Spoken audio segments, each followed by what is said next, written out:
திரு சேகர். அதாவது நண்பர் கான்ஸ்டன்ட் அவர்கள் சொன்னார்கள், கோல்டு அடமானம் வச்சதை பெருமையா இன்னைக்கு சந்தோஷமா சொன்னார் அப்படின்ட்டு. எதுக்காக பெருமையா சொன்னேன்னு சொல்லிடுறேன்.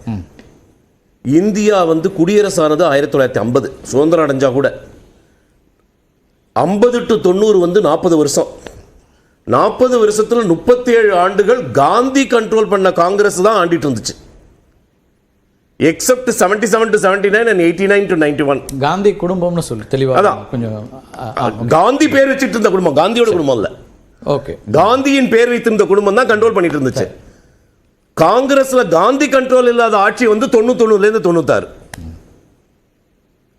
அந்த பீரியட்ல ஒரு நல்ல பினான்ஸ் மினிஸ்டர் அவர் ஒரு ஃபர்ம் டிசிஷன் எடுத்தார். அவர் பாலச்சந்திர அவர் சொன்னார், இன்னைக்கு டாலரோட ரேட் 62 to 87 பத்தி பேசிட்டு இருந்தா, 65 to 87, 85 வந்திருக்கு, 84 85 நான் பேசுறேன் அதை பத்தி. மன்மோகன் Singh is the first person devalued the currency. போய் statistics, Reserve Bank of India statistics எடுத்து பாருங்க. ஸ்டேட் பேங்க் ஆஃப் இந்தியா ரேட்ல 1991 அவர் எடுக்கும் போது 17 ரூபாய் இருந்த டாலரை அவர் கீழே முடிச்சிட்டு போகும்போது 96 35 ரூபாய்க்கு விட்டுட்டு போனார். அன்னைக்கு அவர் அந்த டிசிஷன் எடுத்து பண்ணலேன்னா இன்னைக்கு எக்கனாமி கஷ்டப்பட்டிருக்கும். 100% நீங்க ரூபாயில கேப் பார்க்க கூடாது, எக்கனாமிக்ஸ்ல இன்ஃப்ளேஷன் பார்க்க கூடாது. 17 35 ரூபாய்க்கு ஆச்சு. அதுக்கப்புறம் நீங்க 4-5 வருஷம் எடுத்துட்டு போனீங்கன்னா வாஜ்பாய் பீரியட் வர வரைக்கும் அந்த 35 43 இருந்தது. வாஜ்பாய் பீரியட் முடியும் போது 43 இருந்து 45 46 தான் இருந்தது. 45 இருந்தத 62க்கு கொண்டு விட்டுட்டு போனது தான் 2014.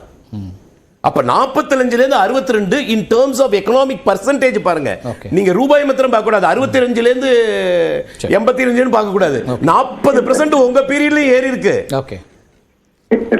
அதுக்கு முந்தின பீரியட்ல டபுள் ஆயிருக்கு. என்ன இதுல ஒரு பார்வை என்ன பர்செப்ஷன் என்ன வரும்னா, 45 ரூபாய் கொண்டு வருவோன்ற ஒரு அஷூரன்ஸ் கொடுக்கப்பட்டதுனால அது ஏன் வரல, அதுக்கு மாறா ஏறிடுச்சேங்கிற ஒரு கேள்வி வந்து. ஏன்னா 2014 அவரோட பாதையில் எடுத்தும் போது மன்மோகன் சிங் 1993 IMFலயும் வேர்ல்டு ட்ரேட் காங்கிரஸ்லயும் பேசும்போது, WTOல பேசும்போது, இந்தியாவில் இன்னிலேந்து 5 ஆண்டுகளுக்குள் நான் குட்ஸ் அண்ட் சர்வீஸ் டாக்ஸ் கொண்டு வருவேன், 97க்குள்ள கொண்டு வருவேன் அப்படின்னு பேசிட்டு உடனே ராஜா செல்லையா கமிட்டி போட்டாரு. 93ல சர்வீஸ் டாக்ஸ் கொண்டு வந்தாரு, எல்லாம் பண்ணிட்டு போனாரு.